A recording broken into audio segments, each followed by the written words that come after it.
أعوذ بالله من الشيطان الرجيم. بسم الله الرحمن الرحيم. فأنكحوا الأيام منكم والصالحين من عبادكم وإمائكم إن يكونوا فقراء يغنيهم الله من فضله والله واسع عليم. فليستعفف الذين لا يجدون نكاحا حتى يغنيهم الله من فضله. درود شریف اللهم صل علی سیدنا محمد وعلى آل سیدنا رب زدنی علما وزدنی فضلا.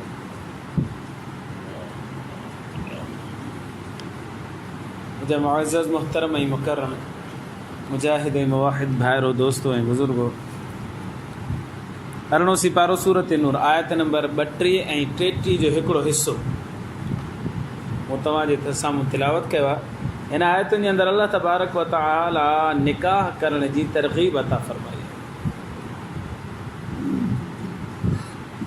माशरे मां फ़साद ख़तम थी वञे, इज़तूं आबरूं महफ़ूज़ रहनि ऐं फितने जा दरवाज़ा बंदि थियनि. अल्लाह तबारक व तआला उन जे लाइ तजवीज़ फ़रमाए थो पियो त तव्हां निकाह कयो. निकाह सां जिथे फितने फ़साद जो दरवाज़ो बंदि थो थिए, उते गॾोगॾु नस्ल इंसानी जी तरवीज बि थिए थी पई, इंसानियत वधे थी. ऐं हीउ हुकुम आहे मुसलमाननि खे. नबी करीम सल्लल्लाहु अलैहि वसल्लम ने इरशाद फरमायो त अहिड़ी औरत सां निकाह कयो जेका घणा ॿार ॼणे. तव्हां त मां क़यामत जे ॾींहुं फ़ख़्रु कयां त मुंहिंजी उम्मत इलाही आहे, घणी आहे. पोइ हाणे कीअं ख़बर पवंदी त जंहिं घर वारी जंहिं औरत सां मां शादी करणु वञा थो पियो या घणा ॿार ॼणींदी? हीअ त मुस्तक़बिल जो फ़ैसिलो आहे न. असांखे त ख़बर ई कोन्हे त घणा ॿार ॼणींदी या न ॼणींदी. पोइ उलमा इकराम फरमायो त तव्हां हुनजे ख़ानदान जी औरतुनि खे ॾिसो, उनजी माउ घणा ॿार ॼणिया आहिनि, उनजी भेण जेकॾहिं शादीशुदा आहिनि त उन्हनि घणा ॼणियूं आहिनि, मासियूं ॾिसो, पुफियूं ॾिसो, उन्हनि घणा ॿार ॼणिया आहिनि. जेकॾहिं उहे घणा ॿार ॼणण वारियूं त सम्झो हीअ बि घणा ॿार ॼणींदी. वधीक मामिलो अलाह जे हवाले आहे, पर असां ईअं शवाहिद ॾिसंदासीं. त निकाह जी तरग़ीब अल्लाह तबारक व तआला ॾिनी. इरशाद बारी ताला वअनकिहुल अयामा मिनकुम, तव्हां मुंहिंजा जेके बेनिकाह आहिनि उहे निकाह करे छॾनि. हाणे अयामा उन मर्द औरत जे मथां लफ़्ज़ इस्तेमालु कयो वेंदो आहे जंहिंजो निकाह न आहे. हाणे निकाह न हुजण जी ॿ सूरतुनि, या त उथंदे ई निकाह न आहे, शुरूआति कई, या निकाह थी चुको हुयो पर मर्द गुज़ारे वियो या औरत गुज़ारे वई, मर्द फारिग थी औरत फारिग थी वई, या मर्द तलाक ॾेई छॾी त हाणे औरत फारिग आहे मर्द बि फारिग आहे. इन सूरतुनि में अलाह साईं फरमाए थो त इन्हनि जो निकाह करे छॾियो. बेनिकाह रहणु सही न आहे. हिते हुकुम अल्लाह तबारक व तआला सरपरस्तनि खे ॾिए थो पियो, जेके वली आहिनि, अॻवान आहिनि, जिन जी परवरिश में इहे बेनिकाह जेके आहिनि रहनि था पिया, औरत हुजे मर्द, उन्हनि खे हुकुम आहे त निकाह करे छॾियो पंहिंजी औलाद जो या पंहिंजे ॿारनि जो या पंहिंजी भेणनि जो जेके तव्हांजी सरपरस्ती में आहिनि. इन मां ख़बर पई त ज़िमेदार जेको आहे उनजी ज़िम्मे आहे त पंहिंजी औलाद जो या पंहिंजे नंढे भाउ जो या नंढी भेण जो निकाह कराए. साईं असांजे माशरे में त इहा आहे त छोकिरो चए थो मां पाण शादी कंदुमि, छोकिरी चवंदी मां पाण शादी कंदुमि. अबो भले राज़ी हुजे नाराज़ हुजे, अम्मा राज़ी हुजे नाराज़ हुजे, पोइ जवाबु हिन जो इहो आहे त शरीयत में उनजी एतिरी गुंजाइश आहे त इहो निकाह थी वेंदो, पर ज़िलत जो सबबु यकीनन इहो आहे वालदेन जो नाफ़रमान हाणे भुगते. तव्हां या असांजे माशरे में रहूं था पिया, इहो माशरो इलाही बहितरीनु आहे बनिस्बत मग़रिबी माशरे खां, इलाही बहितरीनु आहे. पर उन जे बावजूदि ज़िना जे एतबार सां चवां थो, हया जे एतबार सां, ज़िना जे एतबार सां असांजो माशरो ॾाढो बहितरीनु आहे बनिस्बत मग़रिबी माशरे जे.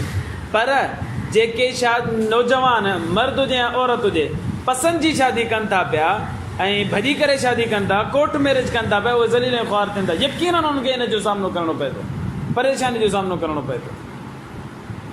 छो जो असल हुकुम अल्लाह साईं ॾिनो आहे सरपरस्त खे, वालिदैन खे, त उहे निकाह कराइनि ऐं उन तजुर्बाती ज़िंदगी गुज़ारे चुका हूंदा आहिनि। नौजवान जज़्बात में फ़ैसिलो कंदो, वॾा जेके आहिनि उहे होश सां फ़ैसिलो कंदा ऐं उहो पंहिंजे तजुर्बे जी बुनियाद ते फ़ैसिलो कंदा आहिनि। उहो यकीनन फ़ाइदेमंद ई हूंदो आहे। असां जेके माशरे जे अंदरि अरेंज मैरिज थिए थी पई, उन में 99% शादियूं जेके आहिनि कामयाबु थियनि थियूं पयूं, 1% नाकाम थियनि थियूं। पर जेका अरेंज मैरिज न आहे उन में 99% शादियूं जेके आहिनि नाकाम थियनि थियूं, 1% कामयाबु थियनि थियूं। पर जेकॾहिं उहा शादी हले बि थी न, त हीअ मर्द या मजबूर परेशानी में आहे या औरत मजबूरी में या परेशानी में आहे। तव्हां असां कोड़ वाक़िया ॾिठा था। मां पंहिंजे अखियुनि ॾिठो हिकिड़ो ताज़ो तलाक थी आहे, उन वाक़ियो ॿुधायां तव्हांखे। दोस्त आहे असांजो, इधर कासमाबाद में पेट्रोल पंप जो मालिक आहे। शादी कयईं, यूनिवर्सिटी में पढ़ियो पियो, उतां छोकिरी हिकिड़ी पसंदि कयईं, पसंदि जी शादी करे वरितईं। सॼो ख़ानदान मुखालिफ़ पंहिंजी जॻह ते, पर माइट मिट बि मुखालिफ़। वॾो हुनजो भाउ सरपरस्त जेको हुयो उहो चए पियो जिथां चओ ख़ानदान मां उतां शादी कराई, हितां शादी न कर। चयो न शादी कंदुसि त हितां कंदुसि, न त किथां ई कोन कंदुसि। नतीजतन हुन शादी कई, सॼे ख़ानदान खे नाराज़ करे हुन शादी कई। शादी थी वई, हीउ कुंवार घर वठी आयो, ख़ुशी ख़ुशी ज़िंदगी शुरू थी वई। हिते वेझो ई रहनि था, ग्रीन हाउस खां ॿाहिरि ई रहनि था, थोरो वेझो। शादी हली हली हली हली साल ॾेढ खां पोइ हुनखे न्याणी ॼाई। अञा शादी हले पई, हिकिड़ो पुटु बि ॼायो। न्याणी अची 12, 13 साल, 14 सालनि जी, 12 सालनि जी, 11 सालनि जी थी, पुटु 9, 10 सालनि जो थियो। अचानक हिननि में अलाए कहिड़ो झेड़ो थी वियो। झेड़ो अहिड़ो थियो जो जेका औरत हुई, जेका परणाए करे ख़ुशी ख़ुशी खणी आहे, उहा तलाक खां हेठि लहे ई न पई। मूंखे तलाक ॾे, मां वञा थी। हाणे हे चयो त तलाक अहिड़ो त मामूलो ई कोन्हे, तूं तलाक वठी थी पई, का हुन फरमाइश कई आहे छा, को अहिड़ी कंहिं शइ ते ज़िद कई जेका हिन पूरी न कई, जंहिंजे करे बसि तलाक खां अलावा ॻाल्हि ई न करे। उहो पंहिंजी धीअ खे वठी करे छोकिरी निकिरी वई घर मां, पुट खे छॾे वई, तूं पीजो ई, सी धीअ खे वठी करे निकिरी वई घर मां। मूंखे तलाक ॾे, मूंखे तलाक ॾे, तलाक न मिलियो, हली वई। बिलाख़िर हिन पर पुटु पोइ हुनखे तलाक ॾेई छॾी, तलाक। हाणे हू परेशान वेठो आहे त न्याणी मुंहिंजी आहे, मां चाहियां थो सुठे घर परणायां, पर हुन सां राब्तो ई कोन्हे, किथे कोन। हुनखे टीचरी बि वठी ॾिनी, पैसे वारो माण्हू हुयो, हुन टीचरी बि वठी ॾिनी, हुनजो भाउ वॾो ऑफिसर थी रहियो आहे, हुनखे टीचरी वठी ॾिनी। हाणे हुनजी 45,000 पघार आहे छोकिरी जी। हुन हिकिड़ो फ्लैट वरितो, किराए ते रहे थी पई, हिकिड़ी न्याणी, हिकिड़ी पाण ख़ुशी ख़ुशी ज़िंदगी गुज़ारे थी पई। हिन खां तलाक वठी फ़ैसिलो 2 महीननि, 5 महीननि, 8 महीननि, साल में न निकितो, पर 14 सालनि खां पोइ यकीनन तलाक ते ज़ाहिर थियो। हाणे माइट चवंदो आहे ॾे ख़बर, तोखे सॼो पाड़ो चए, सॼो ख़ानदान चए न कर, न कर शादी, तो ख़ुशी ख़ुशी उहा शादी कई, सभिनि खे नाराज़ करे। हाणे ॾे ख़बर, कहिड़ो मुंहुं खणी घुमंदे पंहिंजे माइटनि जे अॻियां।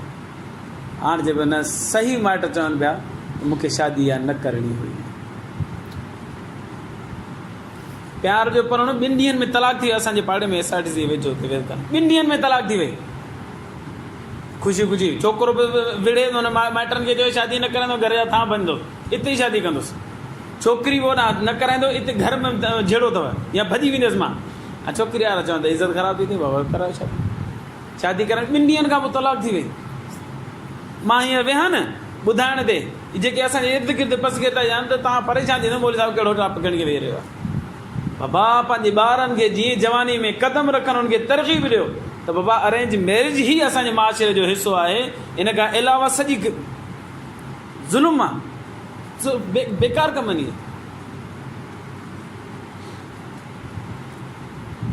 फन्किहुल अयामा मिनकुम, अल्लाह साईं सरपरस्त खे हुकुम ॾिए थो, जेके तव्हांजा बेनिकाह तव्हांजे मातहत आहिनि, उन्हनि जो निकाह करे छॾियो। अल्लाह साईं जे जेके अहकामात आहिनि यकीनन फ़ाइदेमंद आहिनि इंसानियत जे लाइ। असांखे ख़बर कोन्हे, असां पंहिंजी तरफ़ां फ़ैसिलो कयूं था पंहिंजे अक़ल जे बुनियाद ते, पर उन में हिकमतूं ऐं मसइलतूं कहिड़ियूं लिकियल आहिनि, इहो त अलाह थो ॼाणे न बहितर। फन्किहुल अयामा मिनकुम, निकाह कयो बेनिकाहनि जो, तव्हां मंझां जेके आहिनि उनजो निकाह करे छॾियो। निकाह करण जूं 3 हैसियतूं आहिनि। नंबर 1, कॾहिं कॾहिं निकाह फ़र्ज़ या वाजिब बि थींदो आहे। उहो हुन सूरत में जॾहिं निकाह जी ताक़त बि आहे, माना मर्दानगी बि आहे, ऐं जे कुंवार खे घर वठी ईंदो त हुनखे खाराइण पीआइण रिहाइश सभु लटे कपिड़े जो बंदोबस्तु बि करे सघे थो। अहिड़े माण्हू जे मथां निकाह वाजिबु आहे। यानी गुनाह जो ख़ौफ़ अथसि, शादी न कंदुसि त मां गुनाह करे वठंदुसि, ऐं मालो मता बि अथसि त माना कुंवार खणी ईंदो त हुनखे पाले बि सघे थो पियो, हुनजी ज़रूरियात ज़िंदगी पूरी बि करे सघे थो पियो, त हिन जे मथां निकाह करणु वाजिबु आहे। न कंदो गुनाहगार थींदो। मथां सम्झे त माना हुनजी अहिड़ी जज़्बात हुजे जिस्म जे अंदरि जो न कंदुसि त गुनाहगार थींदुसि, गुनाह करे वेही रहंदुसि। अहिड़े माण्हू जे मथां निकाह वाजिबु आहे।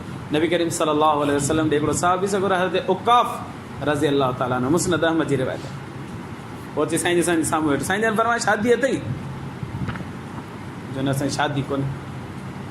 पाण करीम सल्लल्लाहु अलैहि वसल्लम जन फरमायो त माल मता अथई, जेका कुंवार तूं घर वठी अची तूं हुनखे पाले सघंदे? साईं खोड़, साईं खोड़, त पोइ बि तूं शादी नथो करीं, तूं त शैतान जो भाउ आहीं।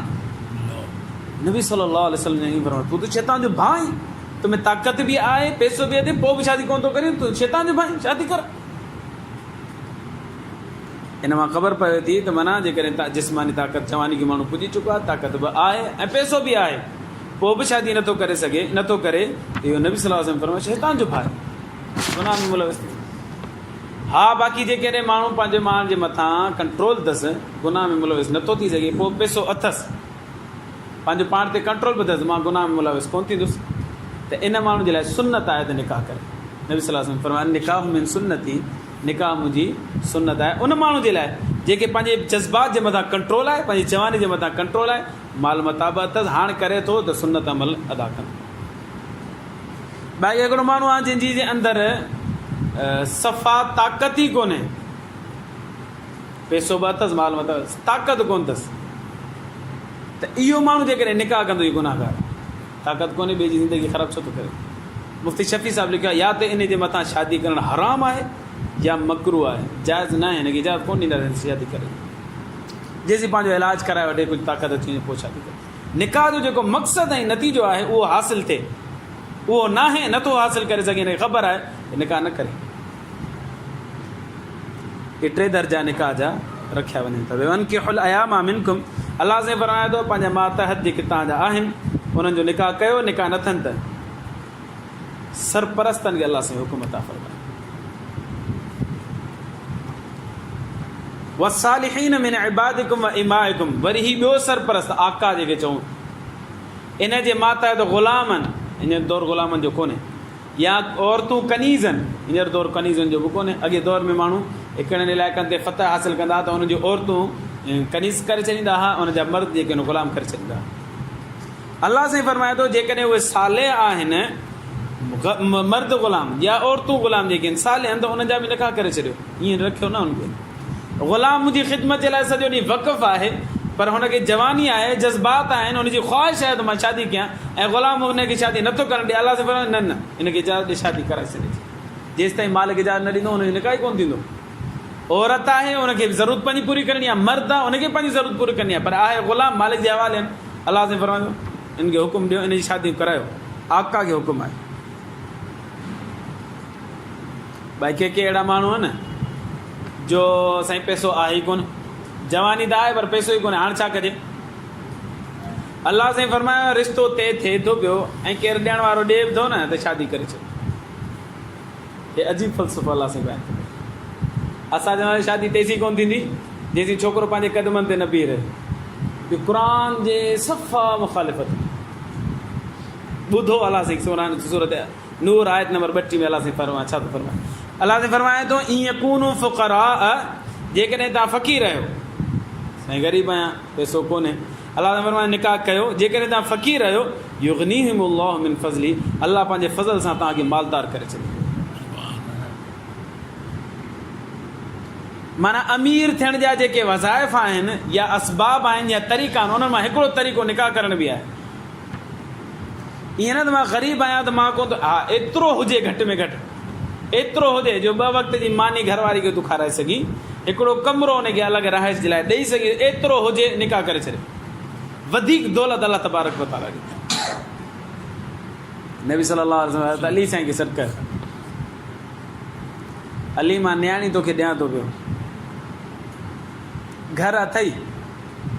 घर हज़रत अली साईं खे पंहिंजो ज़ाती घर न हो जंहिंमें बीबी फातिमा खे वञी रहाए। अली घर अथई, फरमाए साईं घर कोन्हे। ठहियो महर छा ॾींदे, हीअं हथु करे कुझु बि कोन्हे। एतिरे में हिकिड़े साहिबी चयो साईं मुंहिंजा 4 घर आहिनि या 3 घर ॿुधाई। साईं एतिरा मुंहिंजा घर आहिनि, हिकिड़ो घर मां पंहिंजो ॾियां थो। अली साईं हलो बा घर जो बंदोबस्तु थी वियो। महर किथां ॾींदे? ऐं नबी साईं पंहिंजी न्याणी जो रिश्तो पिया कनि उन माण्हू सां जंहिं वटि घर बि कोन्हे ऐं महर जा पैसा बि कोन्हनि। अब घर जो बंदोबस्तु थी वियो। हाणे महर किथां ॾींदे? हा त उस्मान उथी बीठो, साईं मुंहिंजे तरफ़ां ज़िर आहे, अली खे ॾियोसि वञी विकिणी चे। विकिणी करे जेके पैसा बचनि थो उन मां कुझु महर बि ॾे ऐं वरी कुझु वलीमो बि करे, ॿिए ॾींहं ते मुस्लमान खे खाधो बि खाराए। अते उस्मान गनी रज़ियल्लाहु अन्हु वारी ज़िर हज़रत अली साईं मार्केट में खणी वियो, उते वञी विकिती अथई। उन मां कुझु महर बि मुक़ररु कयईं ऐं कुझु वरी ॿिए ॾींहं ते खाधे जो बंदोबस्तु बि कयईं, वलीमो बि कयईं। नबी सल्लल्लाहु अलैहि वसल्लम ऐं ॿिया साहबी सगोरा जेके आहे उन्हनि खे घुराए करे कुझु खाधे जो बि बंदोबस्तु कयईं। अल्लाह जे रसूल पंहिंजी न्याणी परणाए हज़रत अली साईं खे ॾिसी करे सिर्फ़ु छा ख़ुशूसियत थी हज़रत अली में? पैसो त कोन हज़रत अली साईं, छा ख़ुशूसियत थी? अली वटि इल्मु हो। अन मदीनतुल इल्म व अलीयुन बाबुहा, मां इल्म जो शहर आहियां, अली हुन जो दरवाज़ो। आलिम हुयो अली रज़ी अल्लाह ताला अन उन हैसियत सां न, ऐं साले त पंहिंजी जॻह ते हो, पर इल्म वारी ख़ुशूसी निस्बत हज़रत अली साईं खे हुई। नबी सल्लल्लाहु अलैहि वसल्लम पंहिंजो निकाह हुन सां कराए छॾियो।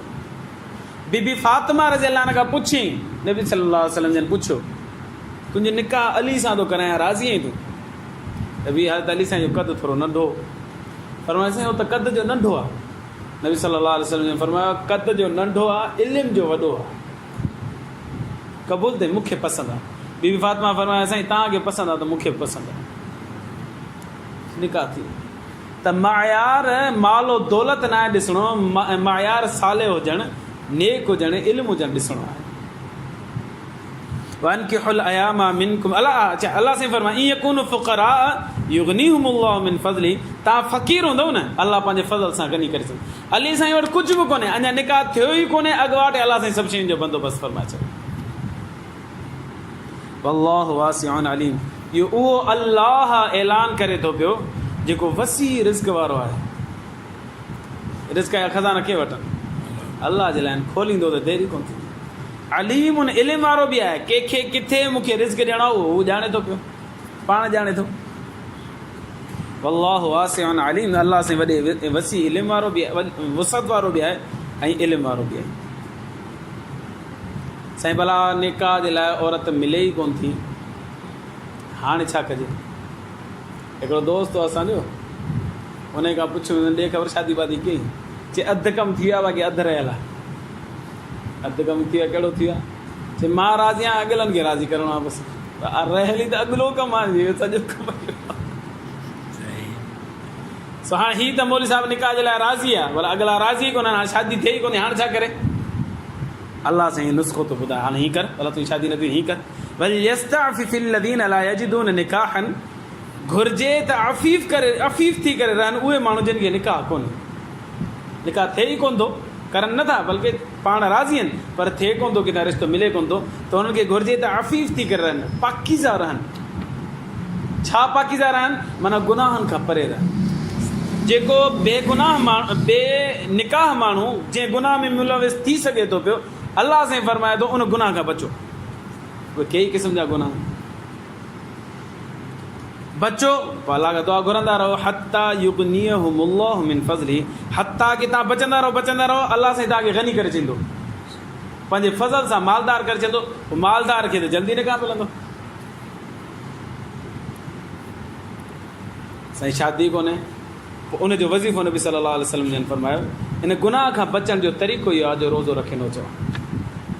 जेके जवानी कंट्रोल कोन थी थिए ऐं गुनाह जो अंदेशो आहे ऐं हुनजो निकाह बि कोन थो थिए, न माइट कराइनि था, न असबाब पैदा थियनि था, हाणे छा करे वीचारो?